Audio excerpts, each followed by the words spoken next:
El tema de ahora es el que practica el pecado. Y vamos a establecer una clara diferencia entre practicar el pecado y caer en el pecado, porque no es lo mismo. El apóstol Juan hace la diferencia para que entendamos que no es como toda la gente piensa. Por ejemplo, practicar el pecado es decir, voy a trabajar duro toda la semana y el fin de semana voy a ir a divertirme, a darle gusto al gusto, gusto al sexo, gusto a lo que el cuerpo me pida. Eso es practicar el pecado. Pero caer en el pecado es diferente, porque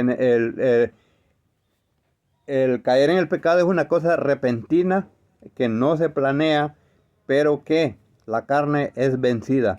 Si nosotros decimos que no pecamos, a Dios le hacemos mentiroso, porque dice la palabra que no he visto hombre justo en la tierra que haga el bien y nunca peque.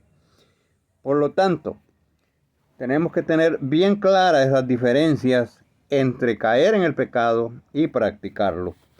La palabra de Dios dice en Primera de Juan 2:1: estas cosas os escribo para que no pequéis, y si alguno pecare, abogado tenemos para con el Padre, a Jesucristo el justo. En 1 Juan 3:9 dice: el que es nacido de Dios no practica el pecado, porque la simiente de Dios permanece en él, y no puede pecar, porque es nacido de Dios. En 1 Juan 5:18 dice: todo el que es nacido de Dios no practica el pecado, pues aquel que fue engendrado por Dios le guarda y el maligno no le toca. 1 Juan 5:17: toda injusticia es pecado, pero hay pecado no de muerte. En el pecado que no es de muerte, dice Juan, yo le pido que ore por el pecado del hermano para que Dios le dé vida. Pero si es pecado de muerte, yo no les digo que oren.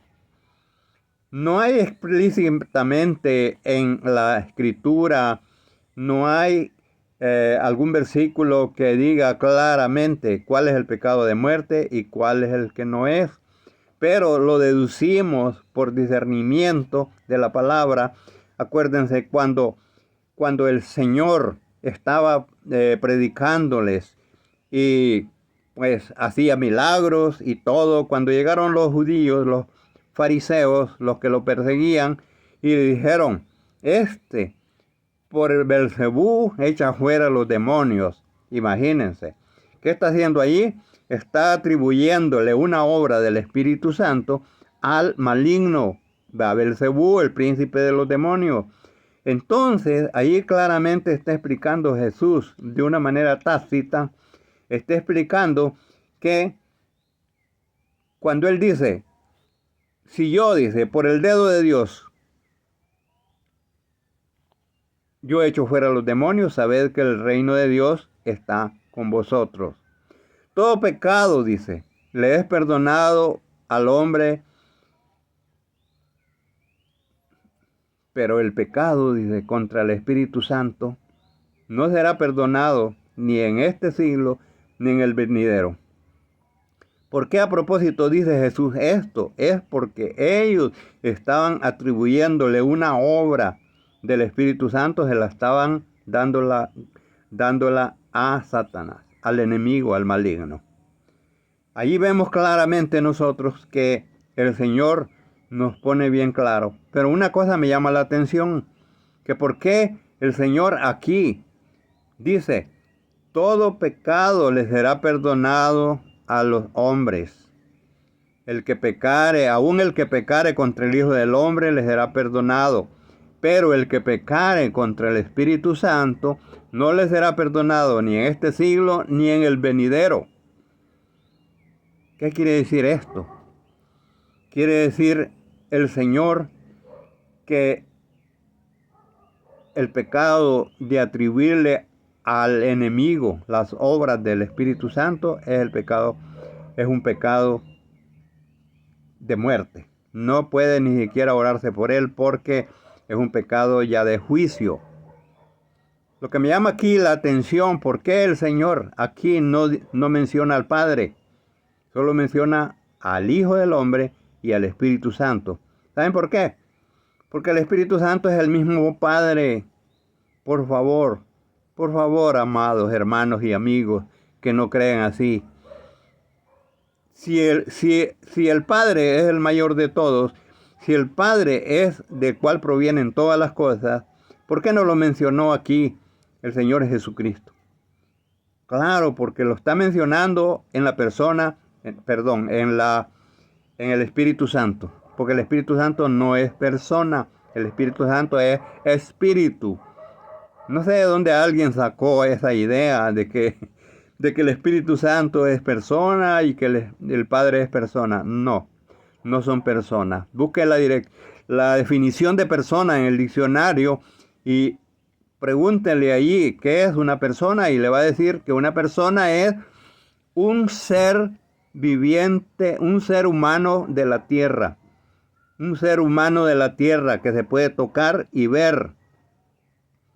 Pero si no se puede tocar ni ver, no se le puede llamar persona. No se le puede llamar persona al Padre. No se le puede llamar persona al Espíritu Santo. De ninguna manera. Porque una persona es mucho inferior al Padre o al Espíritu Santo, que es lo que se derrama en los creyentes.